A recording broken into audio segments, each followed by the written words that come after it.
Meet Europa and Zeus. Si Europa ay anak ni Agenor and Telephassa, ang king and queen ng Tyre sa Phoenicia. So si Europa ay isang Phoenician princess. Isang prinsesa as usual, maganda, graceful, charming, name it, she has it. Isang araw, itong sina Europa kasama ang kanyang mga helpers and tropa pips ay abalang-abala sa pagkukulot-kulutan habang nagbabantay ng herd ni King Agenor. Naisip nila na, siguro mas maganda kung maglalagay tayo ng mga flowers sa ating mga buhok para aesthetic, no? Kaya naman, tinungo nila ang flower garden ni na Europa na malapit sa seashore at doon sila namitas ng mga bulaklak. Samantala, sa Mount Olympus, hindi nila alam na nakamasid na pala si Zeus sa kanila.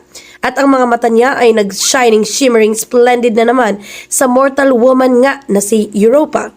Kahit nakasal na sila ni Hera noon, well, bilang isang certified womanizer, gagawa siya ng paraan para maka-insert coin na naman siya sa ibang chikabebs. So, sa Mount Olympus pa lang, nagsisisigaw na sa kilig itong si Zeus. Sabi niya, Europa, cute mo!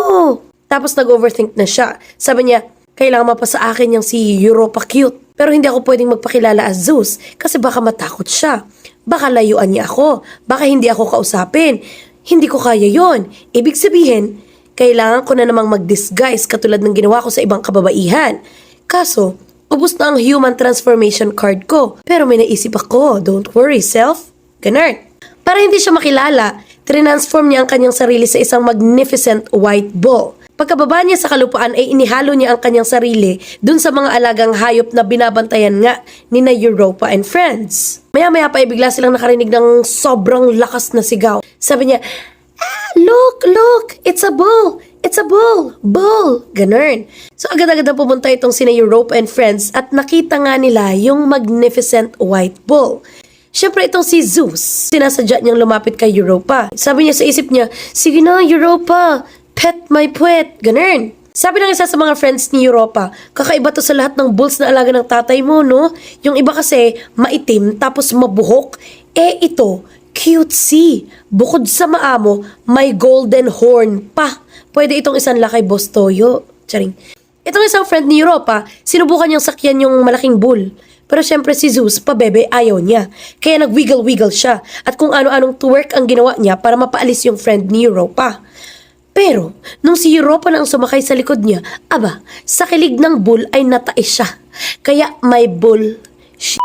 Charing. Nung una, manghang-mangha silang lahat. Kasi si Europa lang talaga ang parang gustong isakay ng majestic white bull. Hanggang sa bigla siyang tumakbo ng mabilis na mabilis patungo sa karagatan. Itong mga friends ni Europa, hiyaw pa ng hiyaw. Sabi niya, ang galing naman ng bull na iyan. Sumasabay pa sa alon ng dagat, oh. Pati itong si Europa, sobrang saya rin niya kasi akala nga niya talagang special skill ng bull iyon. Hanggang sa napansin niyang, teka, parang lumalayo na tayo sa amin. Nang hindi na niya matanaw ni anino ng kanyang mga friendships, ay nagsimula na siyang umiyak at matakot para sa kanyang buhay. Dahil doon, napayakap siya ng sobrang higpit doon sa likod ng malaking bull na lalo namang bumuhay sa Tweety Bird nitong si Zeus. Nung makarating na sila sa isang isla na kung tawagin ay Crete, doon na siya ibinaba ni Zeus. Doon na rin niya ini-reveal ang kanyang real identity. Sabi niya, hello Europa, my love. Ako ito, si Zeus, your darling. Ganun. Nung una ay nagulat pa si Europa. Kaya magsasalita na sana siya. Pero hinarang ni Zeus yung kanyang bibig at sabi niya, shh! Zeus na ito, ako bahala sa'yo. Ipinapangako ko sa'yo na bibigyan kita ng royal status dito sa Crete. Kaya naman, dineclare nga siya ni Zeus as the first queen of Crete. Si Europa biglang kumintal sa kanyang isip na siguro ito na yung nakalaang buhay para sa akin kaya tinanggap na lang niya kaagad. Sa kanilang union ay nagkaroon sila ng 3 anak. Si Minos, na kalaunan ay naging legendary king sa Crete and the ruler of the Minoan civilization. Pangalawa ay si Rhadamanthus na naging wise lawgiver na napromote as judge sa underworld. Pangatlo ay si Sarpedon na biniyayaan naman ng mahabang buhay at naging isa ring hero. At dahil talaga namang minahal ni Zeus itong si Europa girl, ay binigyan siya ng mga gifts. Una, ang bronze giant guard na si Talos na naging tagabantay sa island of Crete para hindi sila mapasok, manakawan at masakop ng mga invaders o ng mga looters. Ganun. Ito ay pinagawa ni Zeus sa kanyang anak na si Hephaestus para di umano magbantay nga sa buong island ng Crete. Pangalawa ay binigyan din ni Zeus itong si Europa ng isang magical dog na ang pangalan ay Laelaps. Itong si Laelaps ay very accurate. Hindi siya kailanman pumalya sa paghuli ng mga dapat niyang hulihin. Kaya naman walang nangangahas na magnakaw o gumawa ng krimen sa Crete kasi kaagad-agad na hinuhuli o nahuhuli ni Laelaps, ang sinaunang K9 sa Crete. Pangatlong regalo ay isang javelin na hindi rin pumapalya sa pag-hit ng mga dapat i-hit. Kaya pag may mga kalaban sila, kahit mga wild beasts or mga wild people, ganyan, itong javelin na ito ang ginagamit nila para straight to the point.